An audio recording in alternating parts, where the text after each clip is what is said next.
700,000 subscribers. I mean, I really don't know what to say. I am humbled, I'm amazed, and this is certainly a path that I never expected to be going down at this chapter in life, but I couldn't be any more grateful and honored to have had the platform to share my stories, invite my friends to do the same, and you have all been a great audience. And to celebrate 700,000, I decided to do an AMA and invite you via Instagram and Twitter and Reddit to ask me anything, and you guys submitted a ton of questions, about 750 of them in fact, and so I tried to narrow them down and compile them and organize them into something useful, and I'm going to spend some time on that today. This may get a little bit long, so if it does, I'll index it in the description, but I definitely appreciate all the questions and all the enthusiasm and all the viewership. So thanks so much. I'll start with the questions that are generally about cars, and then we'll do some about VINwiki, and then business questions, and then kind of personal questions, and then questions about YouTube so far, which I'm not sure I understand, but I'll be happy to try. But for the car questions, there were dozens of essentially what is your favorite car? And I figured the best way to answer that is the standard kind of 5-car dream garage, money no object. And for me, the top car is always going to be the McLaren F1 LM. I love orange cars and everything that car stands for, with the aerodynamics and the performance of its day, the technology that went into it, the one man's vision. To me, it's just perfect. Obviously now they're worth something between $25 and $50 million, so I'd imagine they're pretty out of reach, but if money is no object, that's certainly on the list. The other hypercar would be a Bugatti Veyron. Probably a super sport, preferably a world speed record edition. Just a really iconic car from a very impressionable time in my life. Same as the F1, but just in the next era. And I love the Veyron. I would struggle, at anything less than money no object to justify the running costs, but maybe one day. The next would be some manual Murcielago, probably an LP640 or LP670, but I love them all, and I'm pretty happy with the one that I'm hopefully going to pick up next week in Arizona. The next one would be the only old car on my list, and since driving is obviously the primary objective, trying to keep an older car running doesn't make an awful lot of sense for me unless it is that significant and that personally applicable. So it would be the 1971 Ferrari Daytona that Yates and Gurney won Cannonball in '71, and that would be the car for me. Hopefully one day. I mean, it's not the most perfect Daytona. It's not a Concours example, but it is awesome. I got to see it at the Greenwich Concours a few years ago, and I hope to one day be able to add that one to the fleet. And then, of course, you need some kind of a daily driver, and the latest, greatest AMG S-Class would do that for me. Someone also asked how the S65 is doing reliability-wise. It has been brilliant. It's currently in the shop, just getting an oil change and a couple other things, but nothing expensive this time around. We did lose a pulley on the front of the cam cover that was a little bit expensive. It was a couple grand to fix kind of preventatively. It looked like it was going to go probably in the next 6 months, but I think I've put 5,000 or 6,000 miles on the car, and I love it. We had a great time on the Lux Rally in the car, and it did wonderfully. The next question was, did you ever total a car? And the answer is no. I was in my first S55 when it was totaled, but not my fault. I have crashed some cars. I crashed my dad's SL 500. That was the first time I ever crashed a car. It was a 95, and I crashed it probably in '03 as a 16 or 17-year-old. I'll tell that story sometime, but it was not my finest moment by any stretch. While I was working at Pano's Racing School in the Audi driving experience, I backed a Volkswagen van into an Audi, but it was in a place I shouldn't really have thought to check because this guy was driving through the parking spots. So it wasn't really assigned as my fault, but I probably should have avoided it. I actually slid a friend of mine's in high school. He had a front-wheel drive Infiniti that we were trying to drift on a road, and that didn't go well, and I slid it off and hit a fence post. Not a big deal. We just kind of knocked it out, and he never really worried too much about it, but that was good fun. And then obviously the Deer and the Gallardo, and I crashed the Aventador, but not a massive crash, but a very strong inconvenience for me and my team at Motorcars of Georgia. What am I chasing right now? Obviously I have to be a little bit cryptic about that, but I am trying to buy a very rare German car that was illegally smuggled out of the US, forged paperwork, and taken into another country that might be available without a title. So that's a lot of logistical concerns and issues, but hey, everybody likes a good chase, and inevitably it'd be a good story regardless. Who do I admire most? I admire a lot of these modern kind of guys that are just making cars in their own way.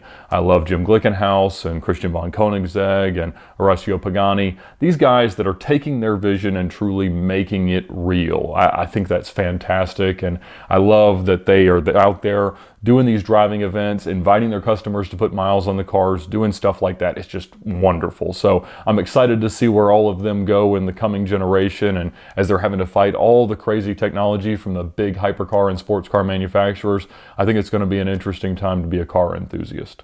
What are the best roads? This was asked in a lot of context, and really my favorite roads around here is a loop that we put together while I was selling cars, and I would take customers on a drive about quarterly. It's a couple hundred miles round trip, and it just runs up into North Georgia around Blood Mountain and the Richard B. Russell Scenic Parkway. And a lot of the pictures I've kind of cropped into videos are from those drives because it was just a ton of fun, and it generally attracted quite a crowd. And it's a good place to go fast, find some technical roads, and not get into too much trouble. So from Atlanta, I find it even better than Tail of the Dragon or some of the other mountain roads because it's just a great drive up, and then we grab lunch on the way back in and have a great afternoon. So we've had a lot of fun on those. Would I like to have a movie made about the Cannonball record?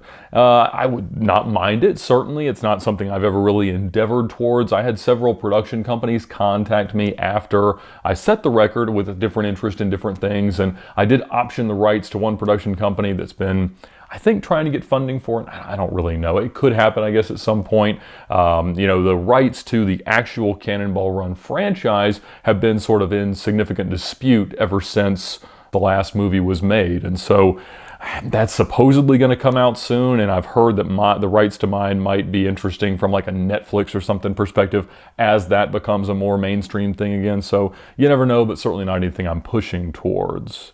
What is the most satisfying feeling any rally has ever given you?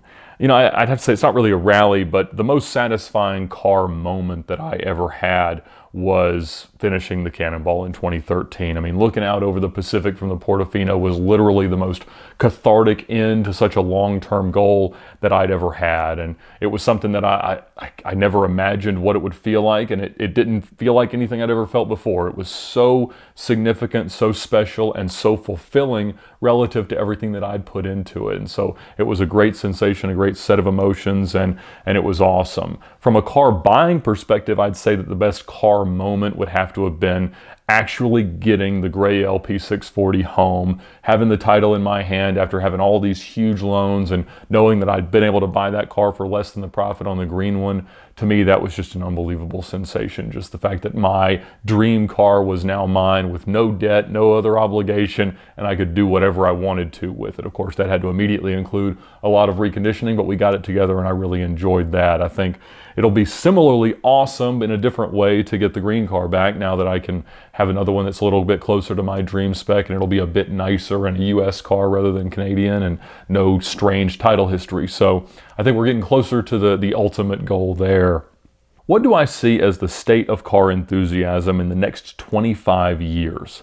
That's going to be an interesting time. It's hard to say exactly because there's so much new technology being deployed, and admittedly there's a lot of technology that takes the driver away from the experience of operating a car. And so inevitably, as you have more technology, it means something different, the same now versus 25 years ago. And I think it's going to continue to be special to love cars, but the manifestation of that love is going to be different. It's not going to be certainly wrenching in your garage when everything is so technological. And there will certainly still be vintage cars, which might be current cars or even futuristic cars today, that'll be in use and have a special following. And who knows what the rad wood of that day will look like. But I still think there's always going to be a place for people who love cars. But by that same token, there's going to be places for people who love whatever cars are then. The same way modern hypercar enthusiasm is very different than muscle car and hot rodder guys. It's going to be just different kind of chapters and seasons of automotive enthusiasm. So I'm excited to know what it means, but I'm also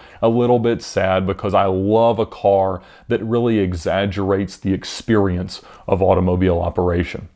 Several people asked what my first car was. It was a 1995 Land Rover Discovery. I mentioned it a couple of times, but it was a Coniston green, had the double sunroofs and the headliner that would sag. It leaked a lot of oil, and throughout the end of its life, it would knock like a tractor. And I had actually gotten it. My dad bought it new and gave it to me with, 40,000 miles. And I drove it for a good long while, especially in high school. And then we got it stuck in the mud all the time. And it was a fantastic first car. It was very roomy. It was comfortable. And of course, it met its demise when the car overheated. My mom was driving it and blew the thing up. But a great first car, other than obviously the miserable unreliability, but it treated me pretty well. What car would I want from overseas? Something that wasn't imported to the US. This was asked in a few different ways. And I would actually almost justify spending like a summer abroad, living in Italy or something like that, just to own these two cars. I would love a TVR Sagaris and the twin-turbo V10 RS6 Avant. Every time I'm over in Europe, I see that. I just love those cars. And I think just the chance to really have them before they become 25 years old would easily be worth an extended vacation over there if I could ever afford it. What is my dream road trip on any continent? There's really three, and they're all kind of cannonball style drives. The idea of Prudhoe Bay to Tierra del Fuego, the Pan American Highway. The record for that's a little over 11 days. And I proposed that to a few people, but it's an expensive endeavor, and you have to go through Northwest Colombia without getting kidnapped, which is not an easy feat. London to Cape Town is a pretty epic and noteworthy drive that's been done by several significant drivers over the years. And of course, Peking to Paris, Beijing to Paris. Right now it's kind of tough with the way you'd have to drive through the Middle East with an American passport, but someday I'd really like to do all three of those. Have I ever bought a car sight unseen? Absolutely. In fact, I buy most of my cars sight unseen. It's honestly one of the most critical parts of my general strategy in shrewd negotiation. And that's why when I talked about buying the Range Rover for my wife that ended up being very much not as described, I talked about that being one of the real liabilities of that approach. Generally, I'm able to make offers that are low enough that I can cushion it by whatever the car could really need and still have some upside.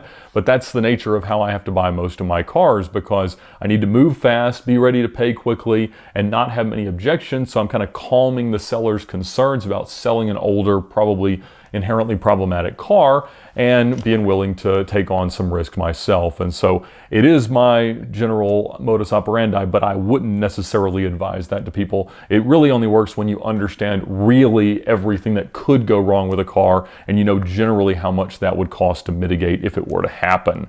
How many Lamborghinis have I had and how many cars have I owned? I'm now on Lamborghini number 7, 2 Gallardos and 5 Mercies, and I have owned a total of 29 cars. There's a list of all of them in VINwiki. That's one of our favorite features about the VINwiki app, and one of the reasons we kind of started to build the VINwiki app was the fun that I'd found in documenting the VINs of all the cars that I'd owned on my personal website and allowing that to be a resource for the future owners to find me. So I've loved using the app to see where they all pop up and things like that.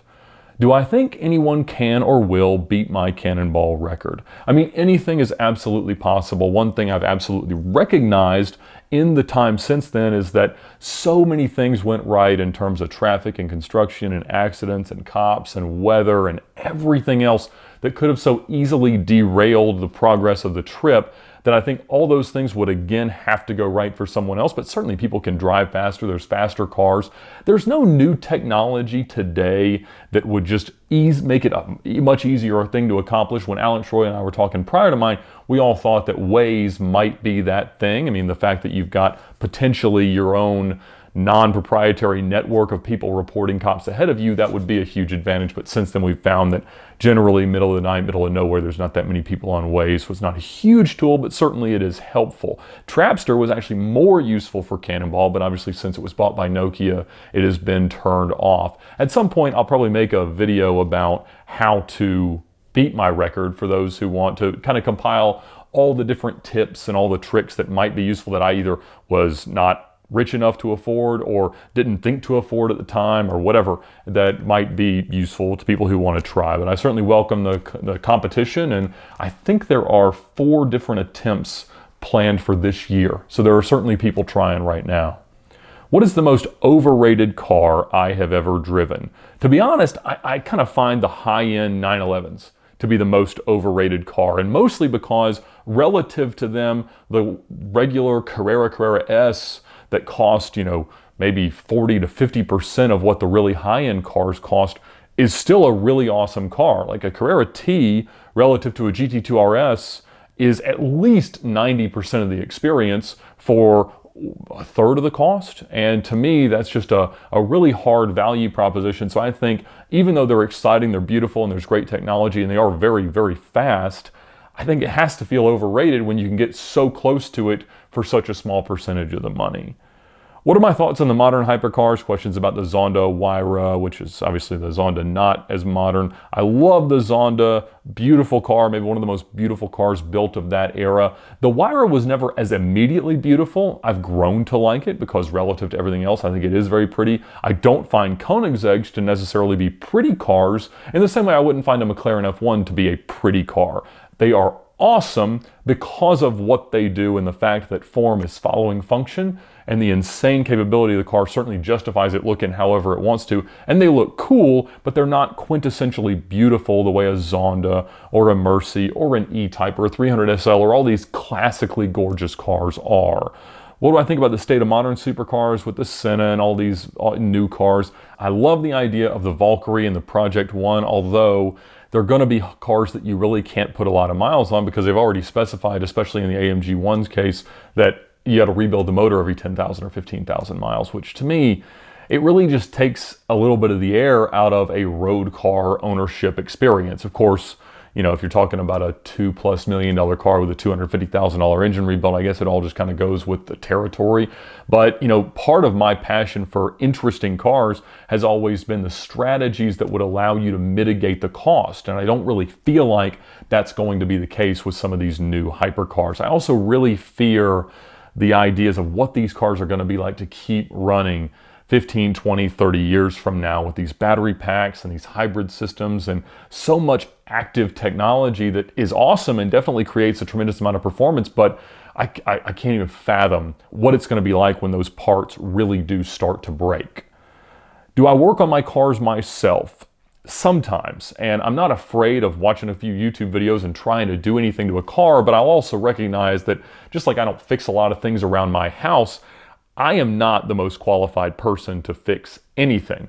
And I, stay busy with other things that afford me the chance to pay other people to do stuff. And I know they're going to do a better job than me. And as I'd rather just get out there, drive more, get the cars dirtier, I don't find a tremendous amount of pride in actually doing it. I want to be able to solve problems. I don't ever want to be stranded, and I'm happy to try to do anything, but I'd be much happier for someone who's better at me to do it.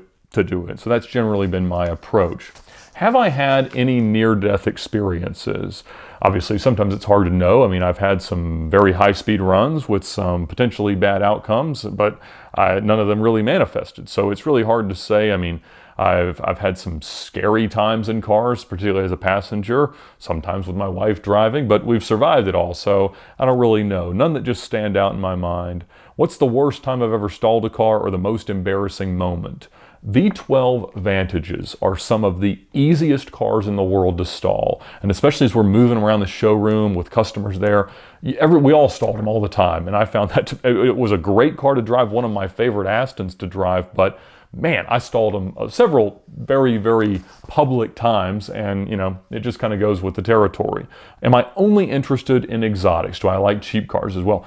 Absolutely, I like cheap cars. I mean, the process of rehabilitating the Brock Yates Audi and 85 4000S Quattro, I loved rebuilding and fixing up and figuring out how to make the S55 work that we bought for $1,500 on Craigslist. So yeah, I love it. I mean, VINwiki has in some ways become an exotic car spotting app for some of our users, and it does work great for that relative to just putting the pictures on Instagram or Facebook, because you kind of get this permanence and you get to see where else a car has been. So there are more exotic cars represented in VINwiki as a percentage than there are in the world. And obviously part of the VINwiki app focus is about value maintenance. And so more expensive cars have more value to maintain. And so we see that happening, but by no means is that my only preference or the app's only use. It works for any cars and we love them all. What is the best daily driver that I've ever owned? The big AMG S-classes to me, or AMG CLs to me, are the best. The best one I've ever owned is the current one, so I would say my current S65. What is the most reliable supercar? This is a great question. I get this a lot. What is the best supercar for beginners? And my answer is almost always an LP generation Gallardo. The 09 to 14 cars are just brilliant. They worked right off the truck. If we didn't PDI one, you probably would never have noticed. We did check them all out, but it took the better part of 18 months for us to have the first one actually break in any kind of a meaningful way. The Huracan's been very much the same way, but you're paying about half as much for an LP Gallardo. So I would say for somebody just starting out for 100 to 150 grand, they are just perfect. I love the Superleggeras. They're a little bit simpler in some ways. You'd save some of the complexity if you bought a manual car, but that's going to probably charge you about a $50,000 premium right now. So either one, e-gear or manual, but the LP Gallardos, 550, 560, 570 are all fantastic, and those will be my recommendation. What's my personal best top speed? I regret to say I have never hit all of 200 miles an hour. Gotten into the 190s a ton. Probably the fastest would be 196 with that cop in the car. I told a story about that really early on in the channel. Over the 190s many, many times, but never quite to 200. It's hard because really in Georgia, I don't know of any roads that a stock powertrain car could easily, without knowing that you had the whole road to yourself indefinitely, hit 200 miles an hour. So I've certainly been out with guys in twin turbo Huracans and Gallardos that did, but for me, just in the 190s. But I hope to fix that hopefully sometime in the next year or so. What was my scariest time as a passenger? It was a time that I told a story about here. I was on a test drive with a guy in a Gallardo Performante that told me he was invincible and drove like it, and I cannot believe we didn't die. Again, that would be probably as close to a near-death experience as I've ever had, and one that makes me very pleased to not have to go in every day and try to sell exotic cars. What was the toughest car to sell at Motor Cars of Georgia? That's difficult to say. We had a really hard time selling Evoras early on when they came out. It was a car people just didn't really get, and certainly that was a hard one. The Rapide S was very, very hard because it wasn't enough better than the 2010 to 2012 Rapides to justify the marginal trade difference that you'd have to upgrade. And at the time, relative to what some of the other big sedans were doing, people just weren't as excited about it. So we didn't sell those all that well. Now that they're 80 grand or whatever they are used, I think that's a great car for the money. But at the time, they did not move. We also had a really hard time with the remaining McLaren 12Cs as the 650s were announced and came out, so those became very, very hard to sell. What is the strangest personal belonging that I've found left in cars? We used to have a kind of a contest to see who could find like an ATM receipt with the highest balance left in a car for service, and I think the most was ever like 250, 300,000 bucks, which to keep in a checking account is a tremendous amount of money and not the greatest idea in the world. But beyond that, we tons of guns and, you know, occasionally a personal pleasure device of some sort, but nothing wildly abnormal. I know Alex talked about one of his valets finding a ferret in the car. That would certainly be unique, and I think there was a snake in a box at one point, but nothing really like that. We definitely found a lot of the remains or, you know, signs that rodents had been in a lot of cars. They would just wreck cars that set for too long. You know, in Georgia, we can have mice and rats get into cars, and they would booger them up pretty bad. Will I ever buy an underground racing Lamborghini? Also, several people asked, what are my general thoughts on modified cars? And I really don't love modified cars. When you spend too much time in a dealership setting, you see not only how much it detracts from the real value of a car for a trade and for future sale, but just the unreliability that comes from it. And so for me, I want a car that I can get in and drive and count on. And so the novelty of personalization, when it limits what you can do in the future in terms of other cars you'd like to own, to me is a really, really tough sell. I likened modifying your car at one point to having premarital sex. Like it's not the worst thing you can do, and I know most people will regardless of the advice they get, but it does limit the future options, or at least give you a lot of explaining to do as you approach whatever that ultimate goal is of car ownership. And so unless you've got something you truly are going to keep forever, I don't advise it. I know it's a great way to enjoy your car, and I know it's the way that most people enjoy your car, so I don't mean to criticize it, but that doesn't mean I need to recommend it. I want everyone to enjoy cars in whatever way works for them, whether it's optioning them to the moon and back when they're new, or detailing them so they're always so perfect, or going out, driving them and getting them dirty. I mean, that's what works for me. But again, we have to be understanding of how everyone else approaches the automotive hobby. Who from the channel do I think would make a good cannonballer? You know, really being in a car for that long, if you're not talking about outright speed, is around how fun they would be to hang out with. And so the question was people who hadn't already done one that I know of. So from our channel, I would think some of the guys like Dustin Warless or Rob Pitt, some of these guys with great stories, great car experiences that you could literally talk to for 30 hours. Those are the ones that really make for a great road trip. What was the weirdest thing I ever saw in the Lamborghini dealership?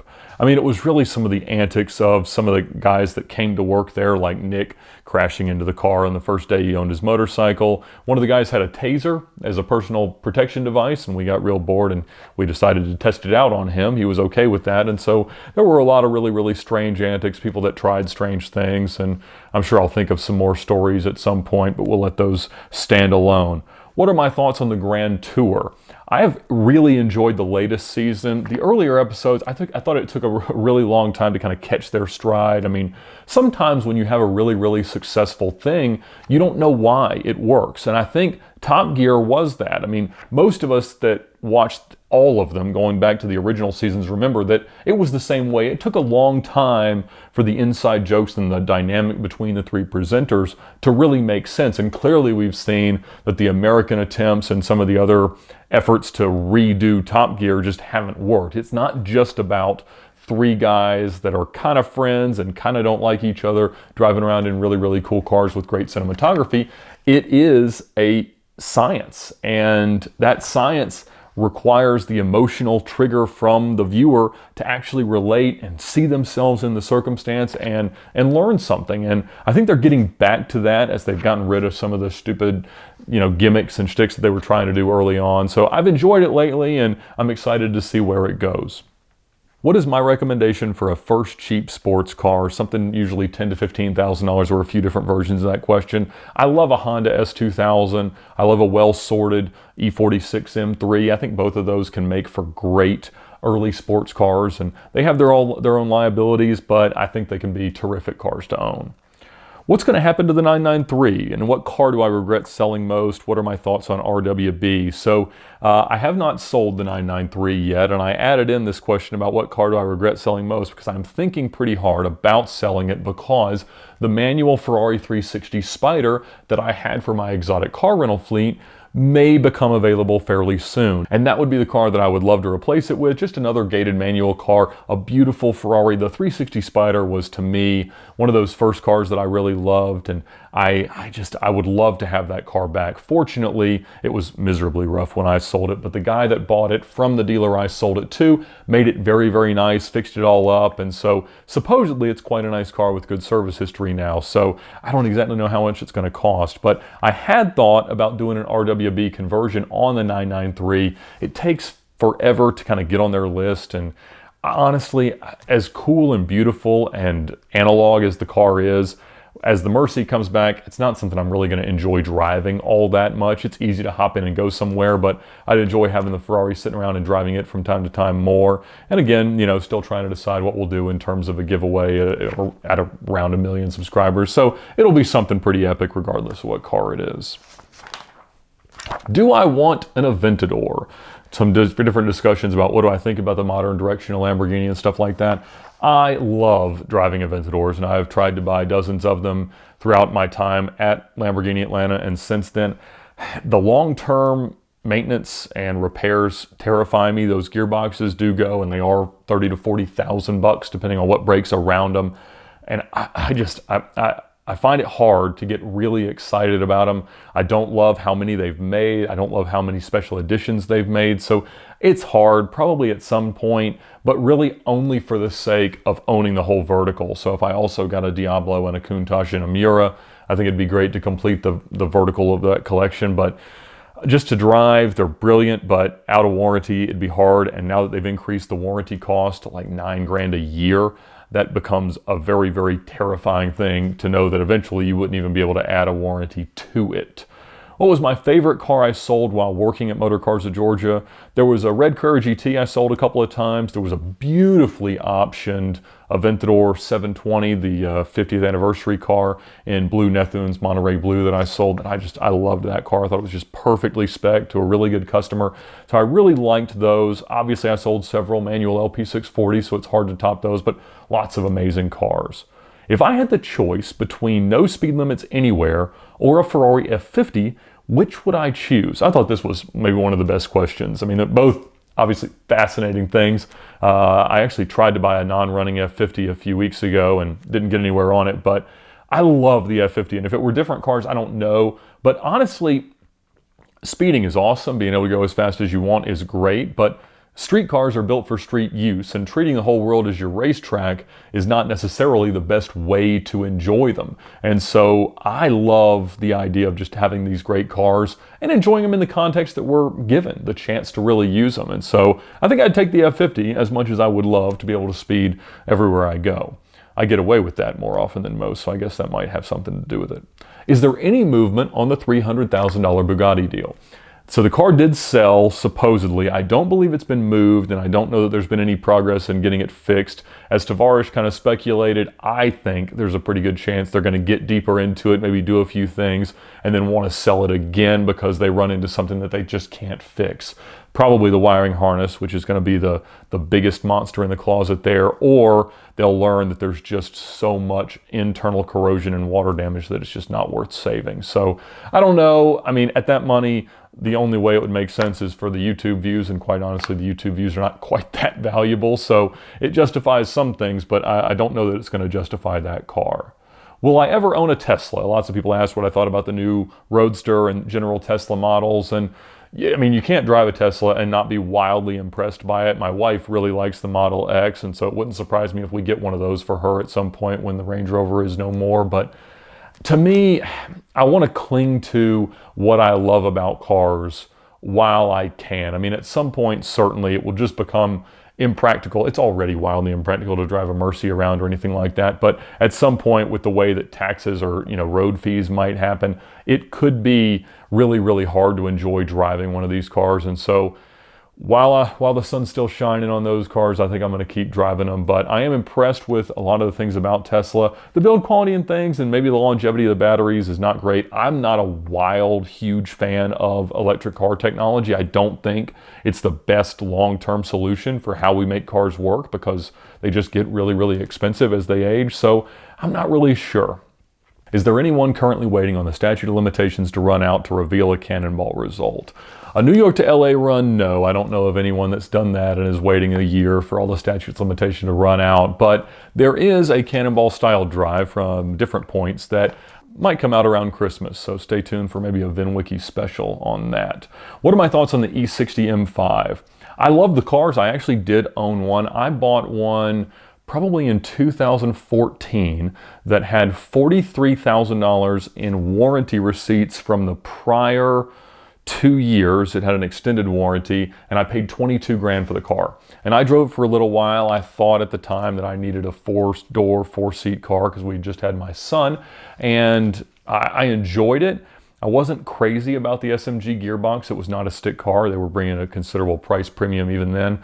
And so I enjoyed the car. My brother actually ended up buying it from me. He'd been living overseas and moved back, and he bought it, drove it for a little while, and then I ended up selling it to him. And I mentioned in a previous video that the guy that I sold it, this guy sold it again to a friend of a friend who lived in Texas and fell in love with the Ferrari Challenge car seller. So, small world. Will I ever buy a brand new car? The only new car that I've ever bought was the 2014 Range Rover that I bought and sold the next day for 45 grand over sticker. And there was a non-export clause, and they blacklist people that are known exporters. So that's why I'm no longer allowed to buy a new Range Rover unless I were to buy it in my wife's name, or they become not so hot that they'll sell them to anybody, which will inevitably happen. So I can't necessarily think of one unless it was some kind of hypercar, a really rare car that came out that was worth less at MSRP than its market price, same as the Range Rover. But I find myself less and less wanting new cars. I find myself wanting more old cars. So not that I have necessarily planned. What was the first car that I ever fell in love with? It was really a Ferrari 355. I loved the lines on the car. I loved it in the rock. I loved it in Gone in 60 Seconds. It was just one of those cars at a very impressionable time that I truly just loved. I'm trying to think if it was the first Ferrari I drove. I think I drove a 348 before that, but they're all such awesome cars from that era. The sound, especially with the Tubi exhaust, is fantastic. So love a 355. Not the easiest car to live with long term, but I still think if I found a cheap one, I'd buy one today. Have I lost any friends over buying exotic cars? Not that really stand out. I mean, really, obviously, it's not the most socially redemptive thing to own some really expensive car, but I've had a lot of success with it because it's not something that I idolize or prize. It's something I work hard for and enjoy the process of owning, but it's not something that really needs to define me as a person. And so I'm always happy to let people sit in them or give people rides or even let them drive when the circumstance warrants it. And so I've had a lot of fun with them. I love cars, but at the same time, I think it's your attitude that dictates how the people around you are going to appreciate them, and it's all in how you treat them. What is the worst gremlin I've ever discovered after buying a supercar? That would be on my 2004 Gallardo, the first car I bought for the rental car company, and it didn't immediately present. There were some signs of it early on, but that car had a bad ground somewhere, and I had our mechanic chase it many, many times to no avail. And what would happen is if you started the car and turned on the headlights before you started to drive, everything would go off. The headlights would then go off, the gauges would stop working, the speedometer would stop working, the traction control wouldn't work, the ABS wouldn't work, it would fire a gearbox failure. The car would operate, but until the alternator started charging everything, it appeared, it wouldn't work. So you'd have to drive the car a bit and then turn the headlights on, which for a rental car was a very hard instruction to give. And it was one of the reasons why I was about to retire that car, even if I hadn't gotten rid of the rental company at that point. So that was the weirdest one that we were really not able to fix. I've got no idea if its current owner in Hong Kong or wherever it ended up since then has had an issue with it, but that was a real problem for me with the car. What car would I go back in time and buy? I mean, my biggest missed opportunity would obviously be Wyclef Jean's McLaren F1 for 600 grand. I mean, that was an unbelievable deal. The Koenigsegg CCX for 325. Those were the only cars that I know at the time I had a shot. I mean, I would have had to move heaven and earth to try to figure out a way to afford them or get a loan for them. But those cars I certainly wish I had bought. The rest of the ones that are just worth more money now than back then, the Ford GTs, some of the older Ferraris, they haven't gone up so much in my lifetime that I really feel like I missed out versus anywhere else the money could have been. So not really. There's not a whole lot of missed opportunities except those two. Absolutely. Can I drift?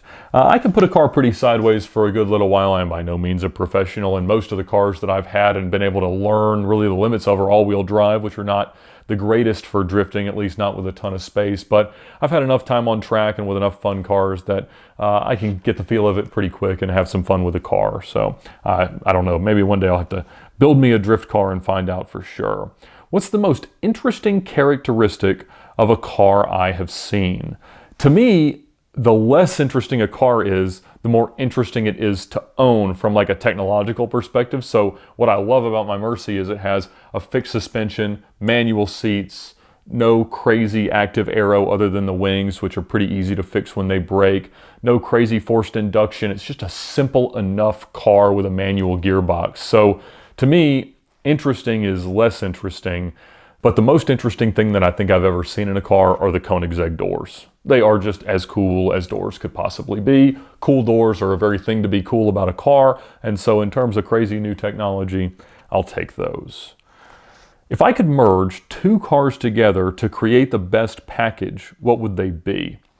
That's a really broad question. I mean, there's a lot of great things that you could say. A lot of older cars with modern powertrains that are beautiful, but then would work better, like a Countach with a Huracan motor or something like that, that would just be brilliant and, I don't know, might even work. But to me, it's the missed opportunities from some manufacturers. Like, if there was an i8 with an M4 powertrain, it would be a gorgeous car with great technology, awesome lines, cool doors, everything that's cool about a sports car, but it would actually be a good performance car. The electric component there, to me, is just, it's a missed opportunity for BMW to do something great.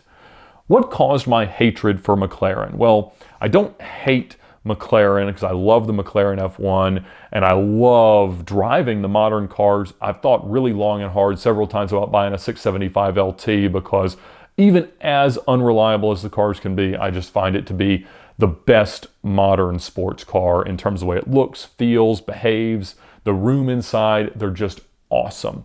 But the problem is that McLaren has demonstrated that they don't care that much about their customers being able to buy more cars. They've made decisions that cause massive depreciation. They've made the cars hard to maintain from a long-term perspective, and that's what I hate. As a dealer representative, I wanted to facilitate the healthiest car ownership process possible, and McLaren didn't do that. They made it hard. They stacked the deck against us as dealers and against owners to be able to continue to buy their cars. And so as great as they are from a performance perspective and from a design perspective at times, it's just really hard to get excited about them as a brand, knowing that you can easily have to spend $30,000, $40,000, $50,000 fixing a car that might only be worth $100,000 5 or 6 years from new. And that to me is just a really, really unpleasant reality to have to face, and it was one of the reasons why I was growing less and less excited about continuing to sell their new product. What car did I regret buying? The only one would really be the 2010 Range Rover that I bought, and only because it was so fraudulently misrepresented and I expected to be able to just give it back in that circumstance. Didn't work out that way, but I was glad to be able to tell the world about the truth about Derek Barnes in a video. What was my best trip while working at Lamborghini Atlanta?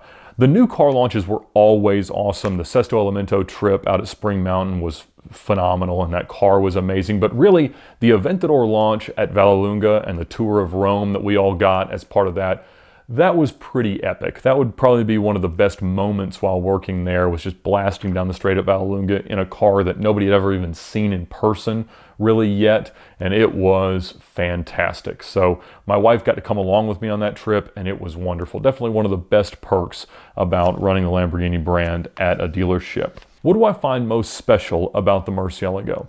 To me, the car is perfect. It is as dramatic and special as driving a car can be without being so old that it gets excessively hard to operate. I mean, certainly it is, as I've said, the most useless car in any use of a car context that I've ever seen, but I just love it for that reason. I love the feel of the car. I love the look of the car. I love the power of the car, the speed, everything the car can do. I love the rarity, and obviously I've loved the ability to manipulate the market for them and own the cars the way I want to. So it's hard to pick a single reason why I love the Mercy. What is my guilty pleasure car? It's actually a Mercedes C-Class. The steering feel of a C-Class, to me, is one of the best feeling cars out there. They're not the fastest, they're not the most well-balanced, they're not the best build quality or anything like that, but every time I get one as a loaner car at the Mercedes dealer, I have a blast. I love pushing them around and throwing them around, and just the on-center steering feel to me is as good as it gets in all the generations going back 10, 12 years. So it's not the coolest car to like, but boy do I like them. What is my opinion of the 550 Maranello? I love 550 Maranellos. I've mentioned it. There's one I've been trying to buy. It's a white over red car, and I love the car. I actually was looking at back, I don't know, probably in 2005, 6, there was a company in the UK that offered like the full LM race car bodies for 550s and 575s, and I found one for sale for like 30,000 euros, which is a tough thing to justify when you got shipping and installation and everything else. You're talking about a $60,000, $70,000 project, which I'm not about to undertake. But you know, they used to have this like Olive Garden race car and an LMP2 or one of those classes, and I just thought they were the coolest looking race cars, giant wing, wide body, but still in this kind of GT Ferrari. So in any form, I love 550s. I think they're an excellent long-term investment. I love that they're all stick-gated manual cars. You cannot go wrong. What is the worst car I've ever owned? All of them. All the cars I like are terrible cars to own. And it's kind of that martyrdom complex of overcoming unreliable, hard to drive, hard to use cars that I love. As much as it's great to be in a car with all the latest, greatest Apple Play car adaptive cruise technology, I love cars that are terrible from this modern perspective of what cars can be. So they're all bad. The most unreliable cars would certainly be the Land Rovers. So, but I'm going to keep buying them because they're awesome. What Lamborghini ad personam colors would I choose? I love so many obscure Lamborghini colors, and as I mentioned in the story about the guy that I got my knees from having his Verde Artemis Gallardo, at that time, not many people were ordering these obscure colors, and so I love that color. I love 30th anniversary purple. I love Verde Draco, obviously. I kind of had the choice to choose any color, and it was really between 30th anniversary purple and Verde Draco, so those would probably be my choices. I love Oro Adonis, the really orangey metallic gold. There's a lot of them out there, so you really can't go wrong. Just order something that not everybody else has. What is my favorite BMW of all time? Really, I think it'd be an E46 M3. I mean, there's certainly better, much more valuable BMWs, but what that M3 stood for relative to the sports cars and supercars of its day, I mean, it was pretty much as fast as a 360 in most contexts. The CSL version with better aero and better lines we didn't really get, but that you could just kind of buy the bumper and deck lid and be close to. I love that you could still get cloth seats and no sunroof. It's a great feeling manual gearbox. I love an E46. What are my thoughts on cars like an Ariel Atom, a Radical? You know, all these kind of back to basics, stripped down versions. I love Lotus Exiges as well. I think they're all really, really cool. And if you find one that really fits the way you want to drive a car, to me, that's just about as cool as it gets. So I'm all for them. I've never really owned any of them. Peter, the Bitcoin Lambo guy, just bought a Radical, so maybe I'll go out on it soon, but I'm all for it. Great ideas.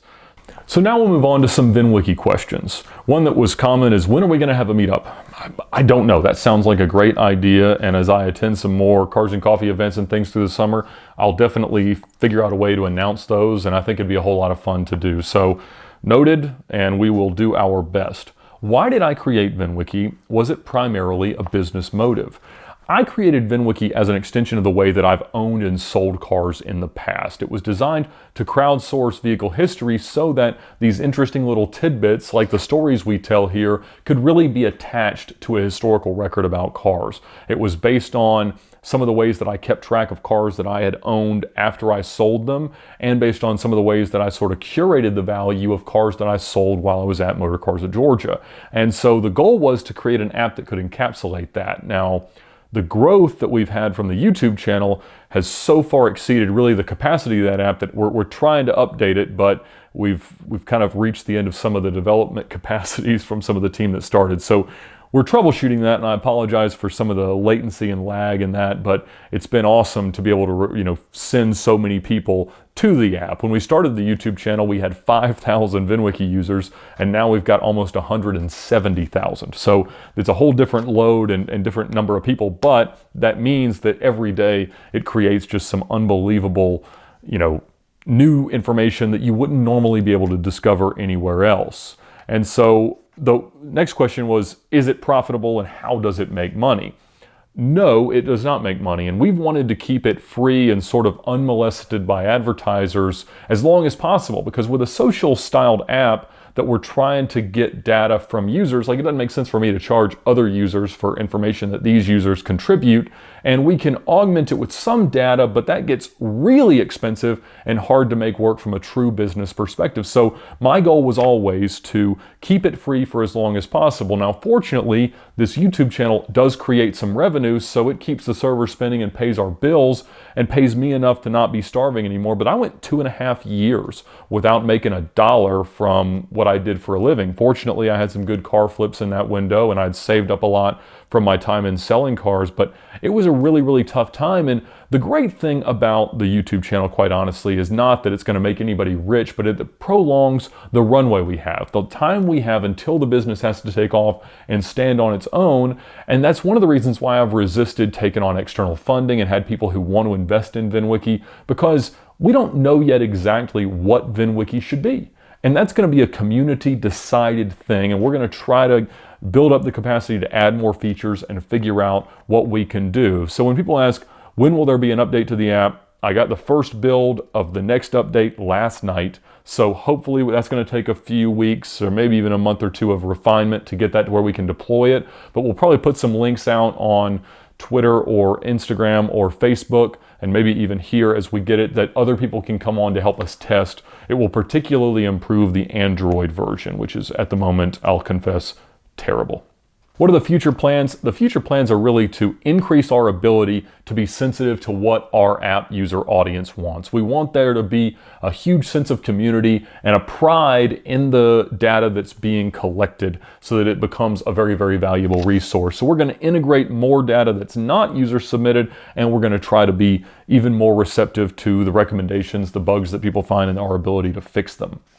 I've had a lot of people ask about an international release. The reason we have not just blasted VINwiki out to everyone is that we found in early testing of the app here in the US that most people want to input by typing in the license plate, not by typing in their whole 17-digit VIN. And we don't have systems built for all the other marketplaces, so people would have to type their VINs or scan the barcodes on doors. So with the new update, we're going to try to release it there, knowing that it may not be as sticky, but I've got lines on some other ways we can get VINs from plates in other parts of the world. So hopefully that will happen in the next 2 to 3 months.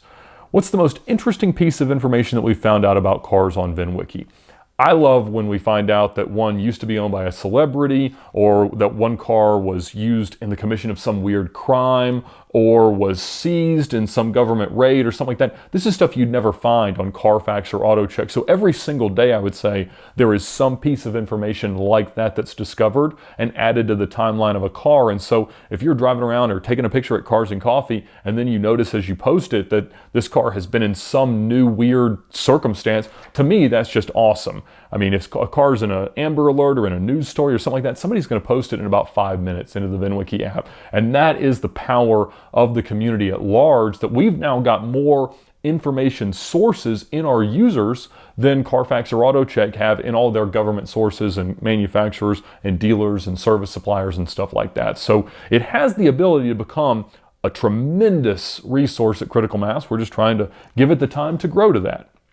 Talk a bit about the founding team of VINwiki, and is it a full-time job? So VINwiki started very much as a side project. It was an idea that just kind of came out some of the discussions that I'd had with some friends.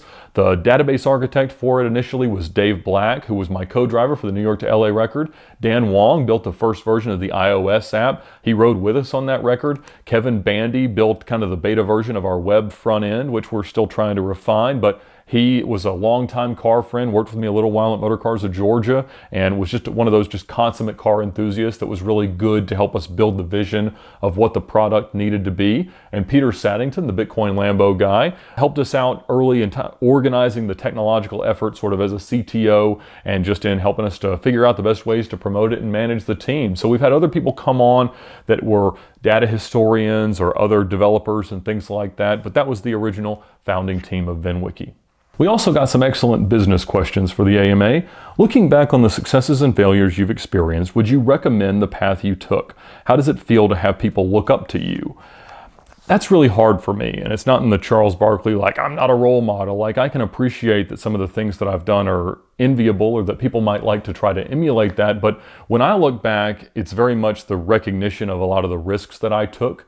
And my advice to people is that you have to take risks to be successful, but your success is not based on the probabilities of those risks playing out. Your success is based on you being able to identify those risks and take steps to minimize them. And so my advice to people who would want to follow in that, or want to get crazy loans for flipping cars or anything like that, take risks in business that I've done, take time off to start a passion project or anything like that, is really identify what the real risks are. Not even the most obvious ones, but the ones that could really sneak up on you, and figure out what you've got to do in the early stages to minimize the manifestation of those risks. And then you've got a shot at really being successful. What is the biggest risk I ever took? I mean, it would have to be getting the first loan for the Lamborghini for the rental car company. I mean, I've said that was a good time in my life if I had to go bankrupt to have done it, but that was a tremendous risk. I mean, I literally did not have enough money to make the first payment for the car, and I had to go ahead and immediately get it rented out. And fortunately, I was able to do that. But then, not more than 5-6 months later, a customer blows up the motor, and that oil pan becomes a decoration on a video set, much less than it is a functional part of a car. And that was really about a $50,000 loss between the time I couldn't rent the car and I spent 15 grand on the motor, I had to buy a new clutch. So I had about $50,000 that I just lost, that I was never really able to recoup from the customer that did it. I mean, obviously I sued him over it, but you can't collect from people that don't have enough money to pay you. And fortunately, I was able to recover from that by selling Groupons for discounted rentals back when Groupon would pay you all the money up front. And I was able to finance the fixing of the car through that. And then I just had to fulfill the rentals throughout the next year or so. But it was a huge hardship, and it was one of the manifestations of these terrible risks or bad outcomes that could happen that I wasn't able to avoid. And looking back, there's ways I could have minimized it, but back then it was one of those things that kind of went with the territory. How did I market my first business? So Groupon was one way eventually, but not necessarily to make it work. Social media really wasn't that much of a thing in 06, 07 for businesses. We had Facebook accounts starting in 04, 05, but that was pretty new. It was hard. A lot of car shows, a lot of events, a lot of forum activity, which was hard because you get banned if you didn't sponsor it, but you wanted to kind of promote it. So I was not great at it back then. I mean, you never really know what's going to make marketing work for your company. I never would have guessed that the growth of VINwiki would be from a YouTube channel, but sometimes that's just what works. And my advice is always find that thing. Like if having a really active Instagram profile or if having a witty Twitter banter with other people is a great way to promote it. There is something out there that will allow you to engage with your customers really well, or your users in the event that it's not really a customer because they're not paying you anything for your app. And once you figure that out, it's what will kind of cause all the growth that you want. If I were starting from zero, what steps would I take? I got that question in several forms, like if I don't have any money to invest, what should I do to start? Start working. Just get the opportunities that you can have. No matter what industry, if it's automotive, if it's engineering, if it's anything, just find ways to get your hands dirty as close to the perfect level of employment that you can have, but what you can get right now. Don't wait around hoping that something's going to fall in your lap or that some partner's going to come along to help or that something that you can't really control is going to suddenly happen so that you're able to achieve your dreams. Do what you can now, live as meagerly as you can, and so that when you come across the chance to really take that big risk and accomplish your goal, you're in a position to do so. What was the nicest customer and the meanest customer that I ever had? I had tons of nice customers, and it's hard. I had about 15 customers that I would say were like my top guys that I could always count on to buy a bunch of cars each year, be easy to deal with. They wanted a good deal, but when I gave them one, they were happy about it, and that was great. Meanest customers or my worst customer experiences there was just one guy, and I sold him several cars, but he had this thing in his mind that he always had to make money on his cars or get everything back that he paid for a car. And that's just not possible all the time. And I would tell him when he'd buy a car, it's not going to be worth this when you bring it back, because he's buying brand new cars like Astons and things that were going to depreciate. And I would get calls every single day from other car dealerships asking me to number his cars. So he was trying to trade them everywhere. And when you do that, it devalues a car because they're all unique enough in that kind of world that, we know it's your car. And if it gets called around to 5 or 6 different dealers, they each call enough wholesalers or enough other dealers that everybody knows the car's being shopped. But he kept coming in and talking to me about how much of an advocate he was for me and how loyal he was to me and how he would only buy cars from me. And I just got tired of being lied to. And I said, look, I'm not asking for loyalty. This is a business decision on your part, and I expect you to buy a car where you're getting the best deal all around. That may not always be dollars and cents. It might be the ability for us to step up or get something accomplished for you with a manufacturer or anything like that. But please stop telling me that you're loyal when I constantly get told by other dealers that you're trying to do business with them. And because of his background, that really offended him, being told he was disloyal, even though he knew he was being disloyal. And I wasn't asking him to be. I just said, let's just make this a business relationship. And I'm happy to view you as a friend. I enjoy hanging out with you and going on drives with you and doing things. But let's just not keep saying that if it's absolutely not true. And if you want to be loyal, then don't shop your cars around so widely that I can't even justify trading them in because there's such a stigma attached to them. And so that he got really upset with me about that. And I guess I deserved it. I said the wrong thing, obviously, in that context, but he tried very, very hard to make my life unpleasant just because of that. And so obviously I did fine and I don't worry about it anymore, but that was the meanest customer experience that I've ever had. What is the best advice I could give to a young entrepreneur? It's kind of some things I've alluded to, is that your entrepreneurial success is going to involve identifying the right risks to take. And if you can identify what's going to stand in the way of those risks working out favorably, that's what's going to allow you to make the best decisions. And so look at what's going to stop you from the success you want, identify how to minimize those, the steps you can take early on, and then take the risks that make the most sense. And that's how it's worked for me. When did I realize I had the gift of being a salesman? And I think the same question is valuable. When did I find out that I was a pretty decent storyteller? And it's after I started. I didn't know that I could sell cars until I tried. I knew I'd have the opportunity, and once I started trying, I figured out I was pretty good at it. I was able to kind of compel the logic to be kind of implanted in whoever I was talking to, get them on the same page, and eventually get them to make the decision I wanted. So I found out that I was good at that, but it wasn't until I really tried, and my sales manager started to tell me that I was as gifted at it as anyone he'd seen, and that was really exciting to me, but not anything that anybody had told me previously in life. So a lot of times, if there's something you want to be known for, but you've never really tried it, going out there and just taking a step of faith and trying to figure out if it works is a great way to do it. And the same thing was true for storytellers. Nobody had told me before that I was a great storyteller. I'd compiled a lot of the stories when I put my book together, but I had no idea if it was really going to work or not. And so when I started doing this, people said, "Hey Ed, you're a really good storyteller." Great, I'll tell some more stories. But again, it wasn't something that I just knew that I was going to be good at. What is the hardest part about saving for an exotic? The hardest part is not getting distracted by things you can buy for less than the car you really want. So if you want to buy a $100,000 car and you save 50 grand, like that's a huge amount of progress. But then if you see a really pretty $50,000 car and you think, well, I'm just going to buy that and hope it doesn't depreciate and hope it doesn't break and hope it doesn't take me further away from my goal. So it's the distractions that can pull us away and make it harder for us to achieve our goals. And that's what we've really got to avoid. What is my best advice for networking and relationship building? It's just being authentic, being transparent, and letting people know when you need their help.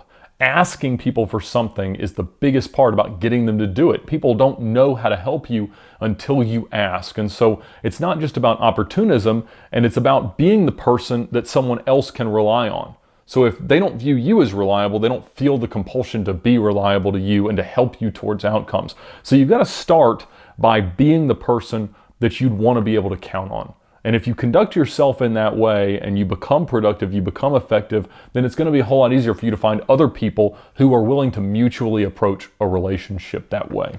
What is the difference between shrewd negotiation and lowballing? This is a fantastic question. I'm sure I don't make a good enough point of the differences or what it really means. And shrewd negotiation is obviously not like a real thing. It's something we talk about tongue-in-cheek often here. But when I talk about it, what I mean is that I am making a very qualified but low offer. I'm not just saying I want to pay $20,000 less than you're asking for a car because it's me or because I feel like that's appropriate. I'm saying I want to pay this less, this less, this less, this less, and then insulate it by this because of all these risks, because of all these factors, because of all that I know about what I'm making the offer towards. And so I'm demonstrating myself to be more of an expert than the seller in most cases, so that they have to believe me because I say it in such a confident and compelling way. Most of it should be correct. If they ask someone else, they need to be able to say, oh, no, that's not a real part on the car. Obviously, that's going to derail my whole negotiation. But if I'm giving them not only my commitment and my willingness to proceed, but also the rationale for what my offer is, it's not a low ball. It might be lower than what someone else will pay, but that in and of itself is not a lowball offer. A lowball offer usually does not involve full commitment, and it does not involve a justification for why it's low. If it is, then it's just a low offer, or in our case, shrewd negotiation. What is your best piece of advice for someone who wants to enter the car business? Start. Again, like I said before, get the opportunities that you can today. Expose yourself to as many parts of the industry as you can so that as you grow and capture some level of success in each, it adds to your resume and lets you know more of exactly where you want to end up. People want to wait until they get offered or qualified for that perfect job. But if you don't start somewhere, you're just going to keep putting it off, and then you may never become qualified for it. So even if it's being a porter at a dealership, or just running errands for a manufacturer, being somebody's personal assistant. Whatever you can do to get your foot in the door is what's going to make everything kind of fall into place and tip over that first domino.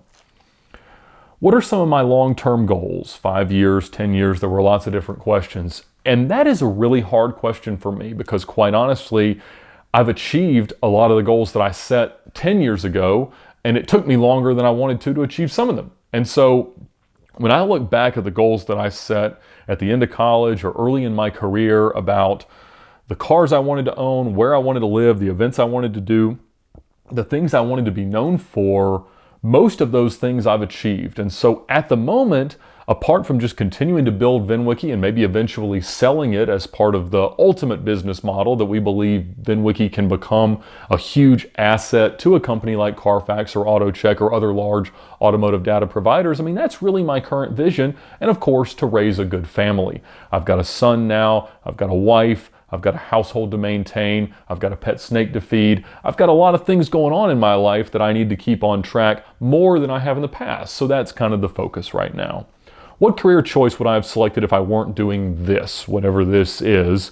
I guess if I were not a YouTube automotive person / app person, I think I'd be a lawyer. I think I would really have enjoyed that. I thought hard about doing it in college, but when I looked at the challenge of being a lawyer, I thought the only way I would really enjoy it is if I was a defense attorney for only guilty people, because that would be the real challenge. Everywhere else, you're just trying to convince people of the truth. They should already know the truth. Like, what's the fun in that? So I realized that morally that might be a little bit of a challenging space to be in, and so I didn't pursue it, but I think I would have really enjoyed being a lawyer in some form.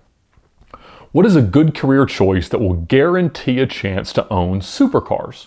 Fascinating question. None of them will guarantee anything. You're still going to have to earn whatever level of success you're going to have. But I think what's most important is to understand that generally any career, if you've got some form of a professional job or any career that gets you a $50,000 plus a year income, you can buy a supercar. It's a lot easier than people think when you combine depreciation, financing, and saving. What's most important for people to realize is you can really only afford one vice in most income scenarios. So if you want to eat out a lot or travel a lot or spend a lot of money on your friends, give lavish gifts, whatever, that's going to be your vice. It's going to suck your savings down so that you can't afford to save for anything. However, if you live within your means on all those fronts, but you put money into savings, like making a car payment, then within about 2 years, you're going to have saved a very justifiable down payment. And if you can prove this income, you're going to be able to get a loan for a car that might be even more than what you make every year. That's generally the debt to income calculation, but that could stretch a bit. So if you wanted a $100,000 car and you make $50,000 to $75,000 a year and you can save $500 a month, you're probably going to be able in a couple of years, as that $100,000 car becomes an $80,000 car, to put $20,000 down and finance the rest. And so that's absolutely a possible scenario. And what you've got to do is just have that end game in mind. And again, understand what things are going to put you further away from it.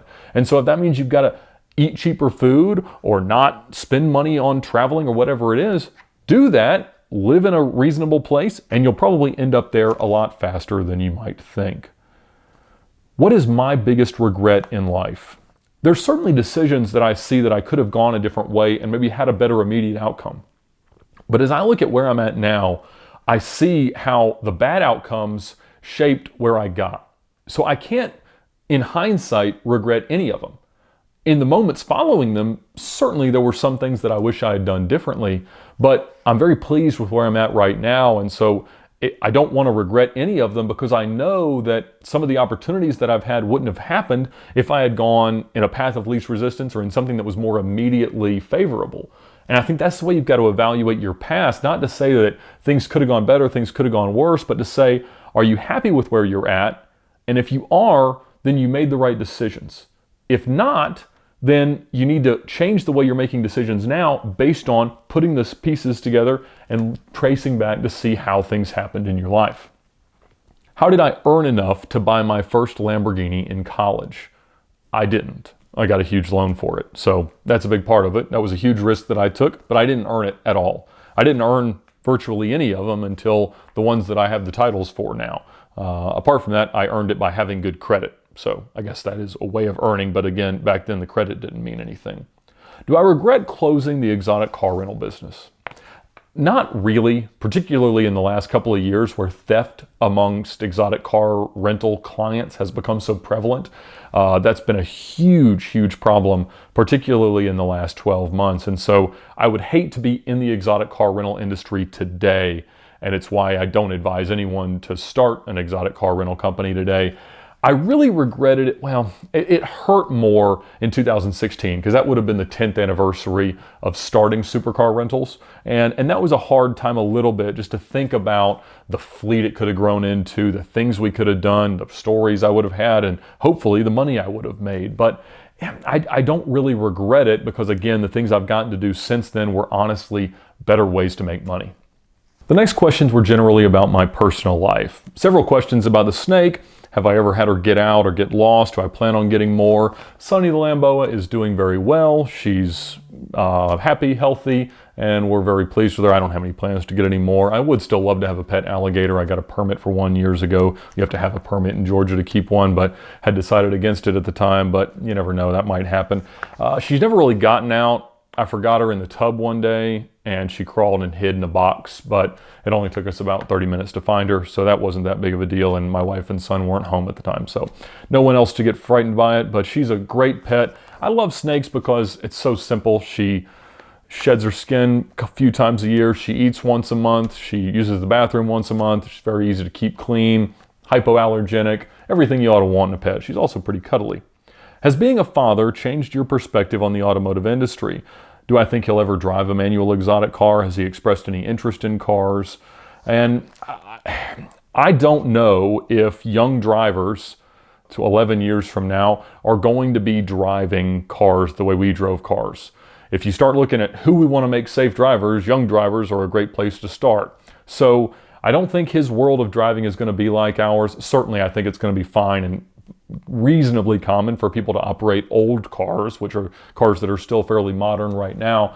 So I hope so, and I know he will love cars because he's already demonstrated that, absolutely. We build Hot Wheels tracks and have a ton of fun with all the different things that we can do with cars, and he loves identifying different cars. He can tell them all apart and likes to go riding in them when we can. So I think it's always going to be a part of his life, but as we've talked about, car enthusiasm, 20, 30 years from now is going to look an awful lot different.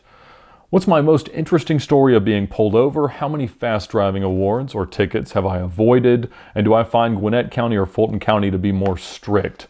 So the most interesting story would certainly be getting the 126 and a 60 ticket on the way to Cars and Coffee in Charlotte. I've told that story. I was in the Roof RT12S. I have avoided tons. I've really never gotten a ticket in an exotic car. That one, the Roof, was the only real one. I got another ticket in the 993 not long after I got it, but I don't think I've ever gotten a ticket in a Lamborghini, but I've gotten pulled over in a Lamborghini a lot. It's just a lot easier to kind of diffuse the situation and lighten the mood there. I did recently move from Gwinnett to Fulton County here in Atlanta. Those are two kind of very heavily enforced areas of speeding, but I definitely found the last ones, the Gwinnett County cops, to be much more strict. Would I ever consider doing a show like Top Gear or Grand Tour?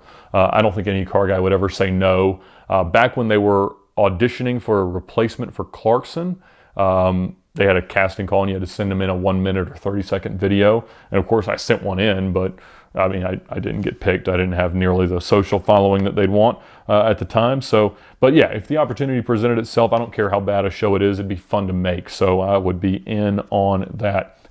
Did I go through puberty twice? Why does my voice sound like this? I don't know. It was very high when I was a kid. It did change around middle school, and I don't know that it changed much after that. I started to sound like an adult on the phone at probably like 12 years old. And in fact, when I was growing up, our home fax number, had a home fax number with a distinctive ring, was mistakenly listed as the to-go number for Red Lobster. in our town. So around dinner time, especially on weeknights, I'd get calls of people wanting to place to-go orders for Red Lobster. And I would make up specials and take their orders and ask them for everything and get everything set up. And then 15 minutes or so into the conversation, let them know that they had the wrong number. And I got a lot of laughs out of that, had a lot of fun, but I would just tell them it was actually a different prefix to the phone number back then. So loved that, had a lot of fun with it. But yeah, I don't know why my voice sounds like this. It just does. Do I have a copy of the MTV show from 2004? No. It was on my parents' TiVo for a long time. That broke or got struck by lightning or something like that. So no, I don't. And I haven't been able to find it anywhere online. There were a couple of clips at one point, but it was kind of right at that moment, it was in October of 2004, where not everything got stored in perpetuity online, unfortunately. But if anybody finds one, I'd love to have them. Boxers or briefs? Boxers. How tall are you? I'm 6'5". I usually say I'm 6'5" in the morning through spinal compression, just walking around. I usually lose about 1.5 inches, 2 inches, so I'm probably 6'3.5" at night. If cars didn't exist, what do I think I would have dedicated all my time to instead? When I was young, I wanted to be the crocodile hunter. So I probably would be breeding reptiles or set up some zoological adventure, something like that. What is my favorite music to drive to? Nothing. I don't like listening to anything while I drive. I didn't even know that the radio in the gray Murcielago worked until we were driving down, I think, to the Caffeine and Octane show at Jekyll Island. And Megan asked my wife if we could listen to the radio. I said, we can if you can figure out how to make it work. I don't even know. I had never turned it on, but it did work, but it didn't get turned on anymore after that. When will I be running for public office? No aspirations necessarily to do that. I appreciate the Ed Bolian for president comments, but I don't think that's in the cards. I always thought that my history of speeding and driving would exclude me from that, but based on the behavioral resume of our current president, I don't know that anything's necessarily off the table. So no real plans for that, although according to Article 1, Section 6 of the U.S. Constitution, congressmen and senators are privileged or immune from speeding on their way to any responsibility of their office. So you can't get in trouble for speeding if you're a senator on your way to work. So that's pretty appealing. What do my parents think of my car buying habits or business habits in general? They think I'm crazy, and they assume that some of these risks are eventually going to catch up with me, but they're generally very supportive and they give me very good advice. My parents are awesome people. What really freaks me out? People say I seem calm in the face of whatever, but what really does scare me? Spiders. Spiders are terrible. They will mess you up. They will bite, and they leave terrible marks. I don't like them. Several questions to talk about my faith and how that works in the car business. And again, why do I stay so calm? I am a Christian. I try to be very open about that. I believe that Jesus is the only way to heaven, and I believe in the Bible and what it says, and I believe that compels us to love our neighbors and tell people about him and do everything that we can to live our lives in a way that points to him. And I think the biggest way we do that is by seeming peaceful, not seeming stressed out by the things of this world. And even though we can have fun with cars and driving and other things that we love, ultimately, in an eternal perspective, none of that really matters. And so I think that's what makes the craziness and the strange things that happen in my life seem less significant, because I'm thinking about things within an eternal perspective and who I can share Jesus with and how I can spread that to the world. So just to bring him glory. So that's my approach. How have cars brought me through difficult times emotionally? So my faith does that much more so, but cars have been a great thing. They're a great way to distract yourself from whatever the world's doing, particularly in college. I was really depressed. I hated college. I didn't like Georgia Tech. I didn't like my time there. I got really depressed, and one thing that I would do, I think I mentioned it, is take my Audi S4 out and just drive laps around Atlanta. It's about 62 miles on 285, and back then at 3 in the morning, you just see a handful of trucks, and never timed it to see exactly how fast I could do it, but I know I did it in under 45 minutes several times. But it was a great way to clear my head, and I think going for a drive is one of the best ways to do that. How did I meet my wife? Kindergarten.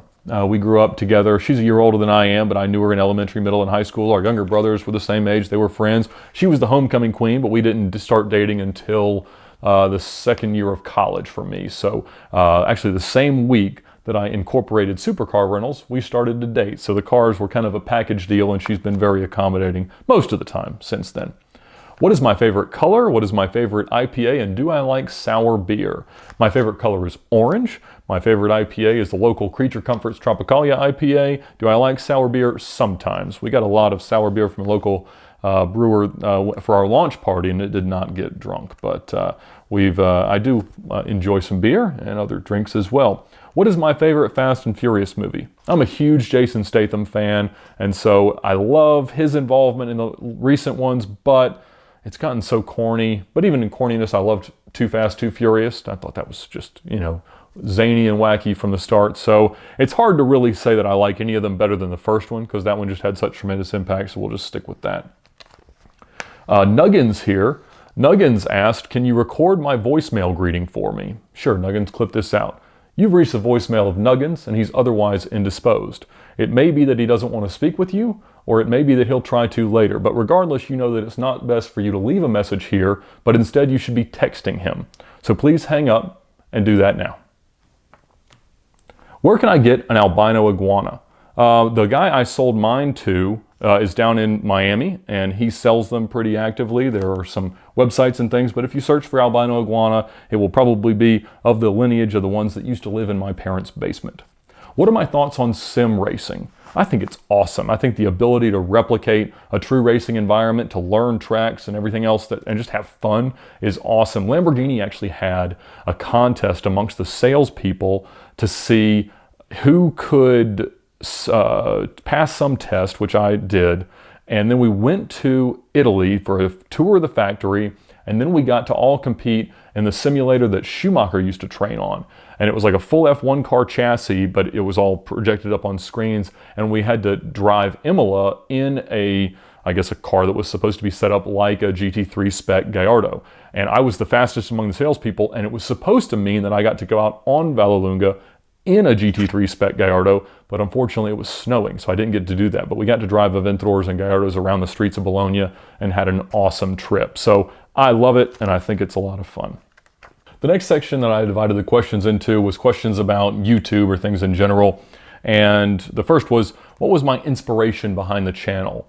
I'd had pretty good success in marketing the concept of VINwiki by letting people like Rob Ferretti or David Patterson test drive my cars. I also knew a lot of automotive YouTubers like Doug DeMuro and Rob Dahm, Dr. M3 and Robert Himmler, and people that had had a lot of success in making YouTube videos. And so I knew it could be a viable thing to do, but since I had seen our app grow through it, I knew that YouTube was a great audience of people that might enjoy using our app. And so that's the reason we started it, and I'd always planned to let somebody else air them on their channel that already had an audience. I never in my wildest dreams thought we would build up an audience like this of our own, but I'm very pleased to, and we don't have any plans to stop.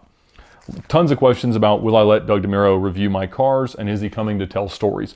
Absolutely. He said he wants to drive the manual LP640 when it's done. He's driven another LP640 that I actually sold, and a bunch of cars that I've sold, but he said that he'd like to kind of see if the difference makes it worth the difference in value. So he'll come by at some point to tell stories. As you know, he stays quite busy these days, but I do enjoy his content, and I appreciated him sending in a clip of him talking about Kimmy. Who would I love to have on VINwiki? I mean, there's obviously some of the iconic car guys like Jerry Seinfeld or Jay Leno or Jeremy Clarkson, or some of the great actors like Vin Diesel or Jason Statham. I'd love to have any of them. I think they're fascinating. I got to talk cars with Jason Statham while we were getting ready to go on the Today Show. He was on there before us, so I love him. I think he's fantastic. But I don't really invite that many people to come on. Most of it's just referrals from friends and things like that. What story did I think would have done better? That's hard to say. I mean, they've all done pretty well. You never really know. YouTube is a lot about clickbait titles and the way the algorithms treat things, but they're all just exaggerating human trends. And so I've been amazed at, we got 160 million views, and it's hard to wrap your head around. So I can't say that I ever expected any of my stories to be heard by as many people as have heard them. So humbled by that for sure. How do we select storytellers? Do we pay them? Have we considered posting user-submitted stories? Lots of questions about that. It generally just radiates from my group of friends. I've had a few people that have contacted me and had good stories that I've had on. I don't make it a habit of having people just show up and tell stories. We might do that at some point. Right now we've got so many from our storytellers built up that I don't have a huge need for that, but I know there's tons of great stories out there, and user-submitted stories are interesting. It's harder for people to capture them with a webcam or their own camera or something like that, but we have talked about maybe building a format around that at some point, so you never know. But no, we do not pay any of them to come. Has anyone turned down an invitation? No. And I've only had one guy ask me to pay him, which I didn't do. Rutledge Wood has told me for months that he was going to come, but scheduling has been hard, but I think he'll have some fantastic stories, so he should be on fairly soon. Should we move to California? I don't think so. I go to California several times a year for different car things, but I don't particularly love it there. And so there's plenty of car people to deal with California, and I think we'll probably just stay here in Atlanta. Have I thought about doing car reviews? I thought about while I was at Lamborghini Atlanta. I actually made a few not very good reviews of some of the car inventory, and it's a lot of work doing it and finding cars to drive and things like that. So it's not really something that I've planned to add here. I've had some people propose doing car reviews and sending them to us to release as like an additional show on the VINwiki channel, and I guess there might be a circumstance where I would be open to that, but nothing that we're really working on right now. How has my life changed from the YouTube fame?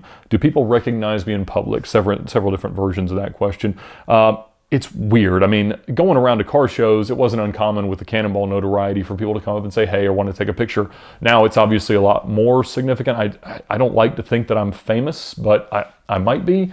I'm happy to do it. I love talking about cars with people. I love learning about their cars. So I never mind if somebody comes up. If you see me in public and you want a picture, you want to talk, whatever, as long as I don't seem to be in the middle of something else that I've got to finish, by all means, come up and talk. But it's all been fun, all very, very positive. How did we decorate the background here, and where can I buy an alligator lamp? I got that as a present in middle school, and as we were originally setting up the corner of the warehouse to film all these things, I just started throwing stuff that I had back there and different lights and stuff like that. So it's all generally like souvenirs from the car business, dead keys, broken panels and things like that. So we just kind of arranged it in the corner and made a background that seems to work. Several asked if Alex Roy is coming on to tell car stories. He keeps telling me that he is, but he hasn't been down here. Alex is a fantastic storyteller and will be a blast once he comes down. I think we'll probably get him down sometime this year. How did I meet Rabbit? Rabbit emailed me out of the blue and said that he had a radio show and some great car stories. And at the time, I think we probably only had like 60 or 70,000 subscribers. And so by all means, I was very happy to have him. And obviously his stories were immediately epic and exceptionally well delivered. And so we've been pleased to have him back several times since then. I'm currently out of his stories, but I think we'll probably have him down sometime soon to record some more. Which story would I like to relive and what would I do differently?